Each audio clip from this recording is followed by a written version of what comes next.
नमस्कार बच्चों, मैं आपकी हिंदी अध्यापिका ज्योति शर्मा। आज हमारा पाठ 7 है, क्या निराश हुआ जाए। तो एक तरीके से ये प्रश्न है कि हमें क्या निराश होना चाहिए, क्या निराशा हमारे जीवन में होनी चाहिए। तो इस पाठ से हम यह सीखेंगे कि वास्तव में हमें निराश होना है या नहीं होना है। हमारे जीवन में बहुत सारी ऐसी परिस्थितियां होती हैं जो कि हमें कभी कभी निराश कर देती है। कभी कभी हमें लगता है कि क्यों ऐसा हमारे साथ में हुआ, परंतु कुछ बातें ऐसी भी होती है जहां पर हम उस निराशा को आशावादी में बदल देते हैं। अर्थात व्यक्ति का दो तरीके से दृष्टिकोण होता है, एक होता है निराशावादी, एक होता है आशावादी। तो निराशा होती है, पर जब हम उसको पॉजिटिव थिंक में ले जाएंगे तो शायद वो निराशा हमारी आशा में बदल जाएगी। तो यहाँ पर आप लोग देखिए कि यही बताया गया कि आशा और निराशा, तो क्या निराश हुआ जाए। हजारी प्रसाद द्विवेदी के माध्यम से यह बात बताई गई, एक छोटी सी बात के माध्यम से यह बताया गया कि क्या निराश हुआ जाए। तो चलिए हम शुरू करते हैं लेखक के द्वारा बताई गई बातों के द्वारा, कि उनकी लेखनी के द्वारा कि किस प्रकार से उन्होंने यह बात बताई है। मेरा मन कभी कभी बैठ जाता है, समाचार पत्रों में ठगी, डकैती, चोरी, तस्करी और भ्रष्टाचार के समाचार भरे रहते हैं। आरोप प्रत्यारोप का कुछ ऐसा वातावरण बन गया है कि लगता है देश में कोई ईमानदार आदमी ही नहीं रह गया है। हर व्यक्ति संदेह की दृष्टि से देखा जा रहा है। जो जितने ही ऊंचे पद पर है उनमें उतने ही अधिक दोष दिखाए जाते हैं। तो बिल्कुल समझ में आ गई ये बात हमें कि वास्तव में आज का टाइम ऐसा है, भ्रष्टाचार इतना भरा हुआ है। हम रोजाना न्यूज़पेपर पढ़ते हैं, हमने न्यूज़पेपर में देखा राजनीतिक जो है वो आरोप प्रत्यारोप एक दूसरे पर लगाते हैं, और जो जितने अच्छे ऊंचे पद पर है उसमें उतने ही अधिक जो है वो दोष दिखाए जाते हैं। तो ऐसा तो हो गया मीडिया के द्वारा।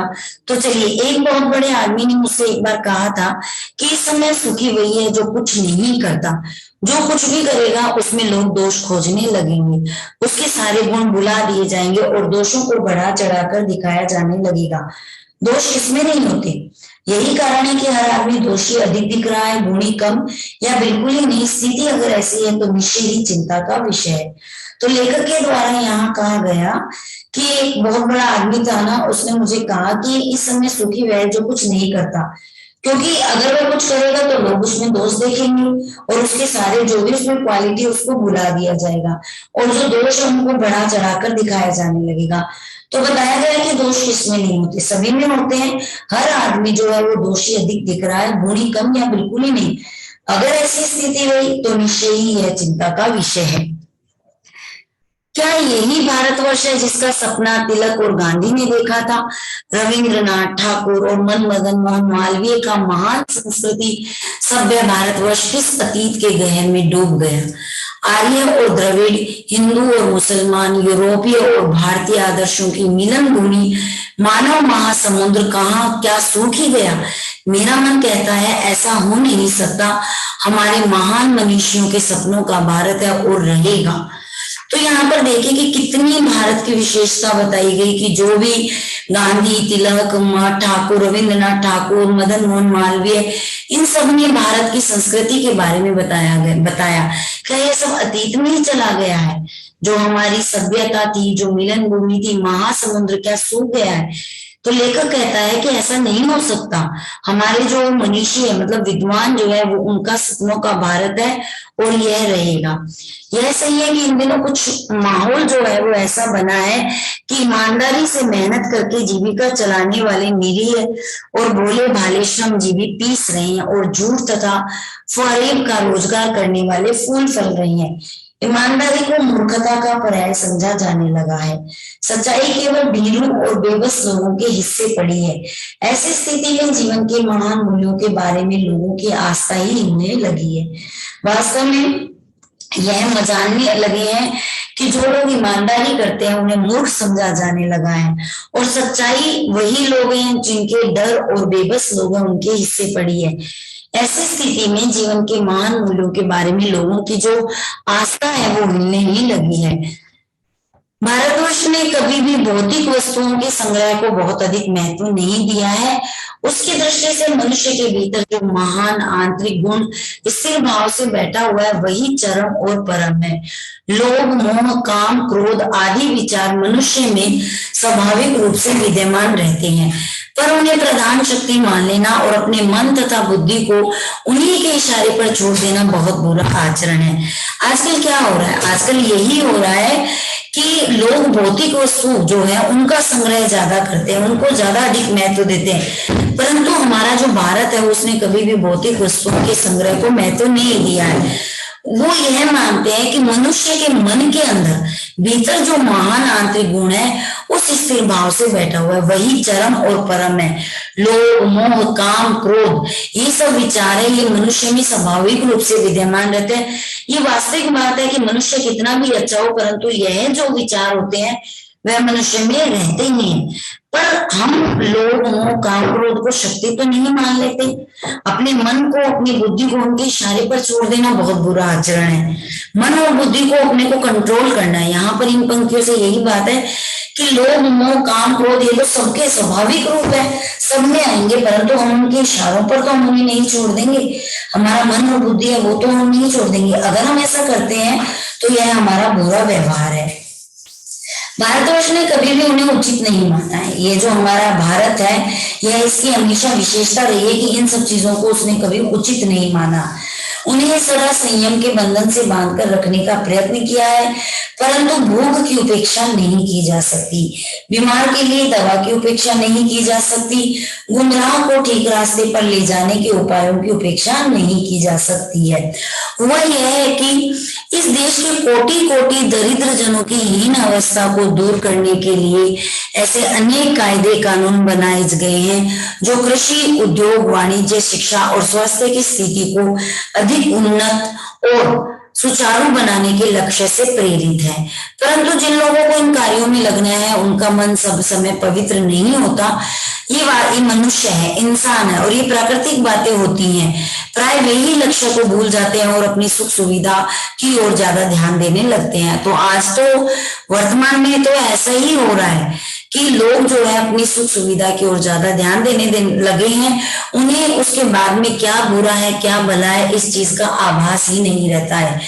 भारतवर्ष सदा कानून को धर्म के रूप में देखता आ रहा है। आज एकाएक कानून और धर्म में अंतर कर दिया गया है। धर्म को धोखा नहीं दिया जा सकता, कानून को दिया जा सकता है। यही कारण है कि जो लोग धर्म भीरू है वे कानून की त्रुटियों से लाभ उठाने में संकोच नहीं करते।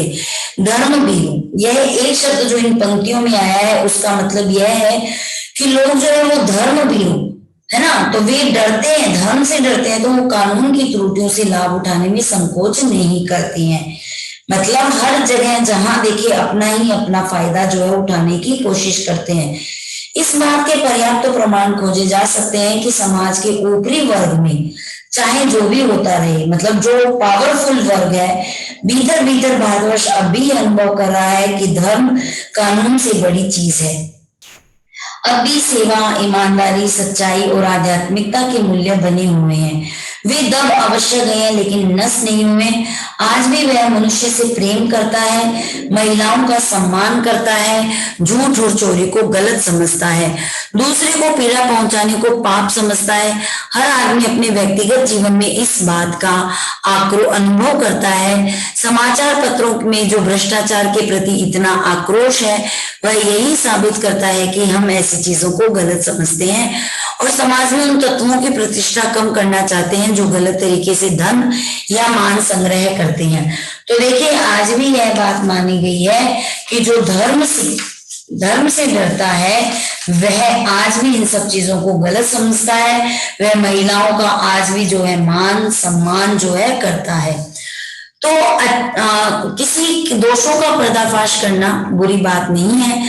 बुराई यह मालूम होती है कि किसी के आचरण के गलत पक्ष को उद्घाटित करके उसमें रस लिया जाता है। तो ये पंक्तियां महत्वपूर्ण है कि दोषों का पर्दाफाश करना, किसी के दोष बताना यह बुरी बात नहीं है। बुराई मालूम होती है कि किसी के व्यवहार को गलत पक्ष को उद्घाटित करके उसमें रस लिया जाता है। लोग ऐसा ही करते हैं और दोषोद्घाटन को एकमात्र कर्तव्य मान लिया जाता है।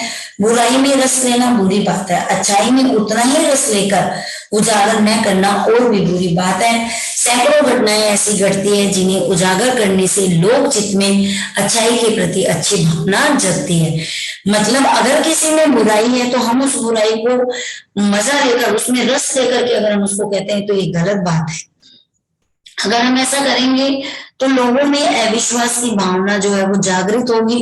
ऐसा नहीं होना चाहिए। आज भी संसार के अंदर लोगों की भलाई के लिए अच्छाई के प्रति अच्छी भावना जगती है। तो चलिए, यहाँ पर लेखक ने अपने साथ में एक बीती हुई बात को यहाँ पर उजागर किया है, तो हम इसको समझ लेते हैं। एक बार रेलवे स्टेशन पर टिकट लेते हुए गलती से मैंने 10 के बजाय 100 रुपए का नोट दिया और मैं जल्दी जल्दी गाड़ी में आकर बैठ गई। थोड़ी देर में टिकट बाबू उन दिनों के सेकंड क्लास के डिब्बे में हर आदमी का चेहरा पहचानता हुआ उपस्थित हुआ। उसने मुझे पहचान लिया और बड़ी नम्रता के साथ मेरे हाथ में 90 रुपए रख दिए और बोला, यह बहुत गलती हो गई थी, आपने भी नहीं देखा, मैंने भी नहीं देखा। उसके चेहरे पर एक विचित्र, मतलब एक अजीब सा संतोष की गरिमा थी। मैं आश्चर्यचकित रह गया। तो लेखक अपने माध्यम से यह बात बता रही है, कैसे कहूं कि दुनिया से सच्चाई और ईमानदारी लुप्त हो गई है, मतलब छिप गई है, चली गई है। वैसे अनेक अवांछित घटनाएं भी हुई हैं, परंतु यह एक घटना ठगी और वंचना की अनेक घटनाओं से अधिक शक्तिशाली है। अर्थात यहाँ पर यह बात कही गई, बुराई के साथ में अच्छाई भी होती है। तो हम बुराइयों को न अपना करके हमें अच्छाइयों को अपनाना चाहिए। नेगेटिव छोड़ करके हमें पॉजिटिव थिंक को रखना चाहिए। तो ऐसी बहुत सारी घटनाएं होती हैं जो हमें शक्ति को प्रदान करती है। हम अगर नेगेटिव भी जा रहे हैं तो हम उन घटनाओं को सुनकर, सोचकर, समझ करके पॉजिटिव थिंक अपना सकते हैं। तो यहाँ पर लेखक कहते हैं कि एक बार मैं बस में यात्रा कर रहा था, मेरे साथ मेरी पत्नी और 3 बच्चे भी थे। बस में कुछ जो है खराबी थी, रुक रुक कर चलती थी। गंतव्य से जहां पर पहुंचना था वहां से कोई 8 किलोमीटर पहले ही एक निर्जन मतलब सुना सा, बिना सुनसान स्थान में बस ने जवाब दे दिया। रात के कोई 10 बजे होंगे। बस में यात्री घबरा गए। कंडक्टर उतर गया और एक साइकिल लेकर चलता बना। लोगों को संदेह हो गया कि हमें धोखा दिया जा रहा है। बस में बैठे लोगों ने तरह तरह की बातें शुरू कर दी। किसी ने कहा यहाँ डकैती होती है, 2 दिन पहले इसी तरह एक बस को लूटा गया था। परिवार सहित अकेला मैं ही था। बच्चे पानी पानी चिल्ला रहे थे। पानी का कहीं ठिकाना न था। ऊपर से आदमियों का डर समा गया था। तो यह डर क्यों बना? यह डर इसलिए बना कि लोग नकारात्मक भी होते हैं, लोग सकारात्मक भी होते हैं। जो नकारात्मकता को रोकते हैं वे नकारात्मक बात करते हैं और जो सकारात्मकता को सोचते हैं वे सकारात्मक बात करते हैं। तो यहाँ पर एक डर जो है वो बैठा हुआ था। कुछ नौजवानों ने ड्राइवर को पकड़कर मारने पीटने का हिसाब बनाया कि बस अब तो क्या करना है, अब तो इसको मारना ही है। ड्राइवर के चेहरे पर हवाइयां उड़ने लगी। हवाइयां उड़ना मतलब डर जाना। लोगों ने उसे पकड़ लिया। वह बड़े कातर, बड़े मतलब अजीब तरीके से, ढंग से मेरी ओर देखने लगा और बोला, हम लोग बस का कोई उपाय कर रहे हैं, बचाइए, ये लोग मारेंगे। डर तो मेरे मन में था, पर उसकी कातर मुद्रा को देखकर मैंने यात्रियों को समझाया कि मारना ठीक नहीं है। परंतु यात्री इतने घबरा गए कि मेरी बात सुनने को तैयार नहीं हुए। लोग क्या करते हैं, जो लोग नेगेटिव होते हैं वो ऐसा ही करते हैं। इसकी बातों में मत आइए, धोखा दे रहा है। कंडक्टर को पहले ही डाकुओं के यहाँ भेज दिया। तो बिना सोचे समझे जो है लोग अपनी ही कवायद लगा लेते हैं। मैं भी बहुत भयभीत था, पर ड्राइवर को किसी तरह मारपीट से बचाया। 1.5-2 घंटे बीत गए। मेरे बच्चे भोजन और पानी के लिए व्याकुल थे। मेरी और पत्नी की भी हालत जो है वो बुरी हो गई थी। लोगों ने ड्राइवर को मारा तो नहीं, पर उसे बस से उतारकर एक जगह घेर कर रखा। उनको लगा कि अब यही हमारी सुरक्षा कर सकता है, अगर आगे से कुछ ऐसा होगा तो हम इसको घेर लेते हैं। कोई भी दुर्घटना होती है तो पहले ड्राइवर को समाप्त कर देना उन्हें उचित जान पड़ा। मेरे गिड़गिड़ाने का कोई विशेष असर नहीं पड़ा। इसी समय क्या देखता हूँ कि एक खाली बस चली आ रही है और उस पर हमारा बस कंडक्टर भी बैठा हुआ है। उसने आते ही कहा, अड्डे से नई बस लाया हूँ, इस बस पर बैठिए। वह बस चलाने लायक नहीं है। फिर मेरे पास एक लोटे में पानी और थोड़ा दूध लेकर आया और बोला, पंडित जी, बच्चों को रोना मुझसे देखा नहीं गया, वही दूध मिल गया, थोड़ा लेता आया। यात्रियों में फिर पहले से जान आई। सबने उसे धन्यवाद दिया, ड्राइवर से माफी मांगी और 12 बजे से पहले ही सब लोग बस अड्डे पहुंच गए। अब यहाँ पर यह जो सारी बात हुई, इससे पता लगता है कि हमें निराश नहीं होना चाहिए, क्योंकि कई बार हम लोग क्या करते हैं, बिना सोचे समझे बात को इतना बड़ा बना देते हैं और अपने जीवन में निराश हो जाते हैं, परंतु उसका रिजल्ट क्या निकलेगा, आगे क्या परिणाम आने वाले हैं, हमें उसका वेट करना चाहिए, इंतजार करना चाहिए। तो देखिए किस प्रकार से लेखक जो अपनी पंक्तियों में कहता है कि कैसे कहूं कि मनुष्यता एकदम समाप्त हो गई, कैसे कहूं कि लोगों में दया माया रह ही नहीं गई, जीवन में जाने कितनी ऐसी घटनाएं हुई हैं जिन्हें मैं भूल नहीं सकता, ठग भी गया हूं, धोखा भी खाया है, परंतु बहुत कम स्थलों पर विश्वासघात नाम की चीज मिलती है। केवल उन्हीं बातों का हिसाब रखो जिनमें धोखा खाया है, तो जीवन कष्टकर हो जाता है। वास्तव में ये बात लेखक के द्वारा जो है बिल्कुल सही पंक्ति है कि हमें हमेशा उन बातों का हिसाब रखना चाहिए जो हमारे जीवन में अच्छी है। अगर हम बुरी बातों का, धोखे का, इन बातों को याद रखेंगे तो हमारा जीवन जो है वो कष्टकर हो जाएगा। परंतु ऐसी घटनाएं भी बहुत कम नहीं है जब लोगों ने अकारण सहायता की है, निराश मन को ढांढस दिया है और हिम्मत बनाई है। कवि और रविंद्रनाथ ठाकुर ने अपने प्रार्थना गीत में भगवान से प्रार्थना की थी कि संसार में केवल नुकसान ही उठाना पड़े, धोखा ही खाना पड़े, तो ऐसे अवसरों पर हे प्रभु मुझे ऐसी शक्ति दो कि मैं तुम्हारे ऊपर संदेह न करूं।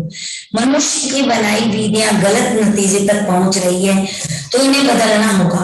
वस्तुतः आए दिन इन्हें बदला ही जा रहा है, लेकिन अब भी आशा की ज्योति बुझी नहीं है।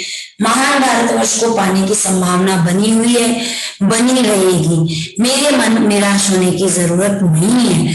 तो हजारी प्रसाद द्विवेदी का यह जो पंक्तियां हमने पढ़ी लेखक के द्वारा, वास्तव में यह हमारे जीवन में बहुत ही उचित पूर्ण कार्य करने वाले। हमें निराश नहीं होना है, हमें धोखा देने वाली बातें, कष्टकारी जो बातें उनको याद नहीं रखना चाहिए। जीवन में हमेशा आशावादी दृष्टिकोण रखना चाहिए और आशा के साथ हमें हमारे जीवन को आगे बढ़ाना चाहिए। निराशाएं आती रहती है परंतु आशाओं से हम उसको दूर कर सकते हैं। तो हम धन्यवाद देते हैं हजारी प्रसाद द्विवेदी जी का कि उन्होंने हमें एक इतना अच्छा मार्ग दिखाया अपनी बातों के द्वारा। तो चलिए यहाँ पर आशावादी दृष्टिकोण से ही मैं अपनी इस पाठ को विराम देती हूँ और आप लोगों को यह पाठ जो है वो समझ में आ गया होगा और आप लोग इस चैप्टर को अपने चिंतन में उतारिए, अपने गहन चिंतन, इस पाठ से आप गहन चिंतन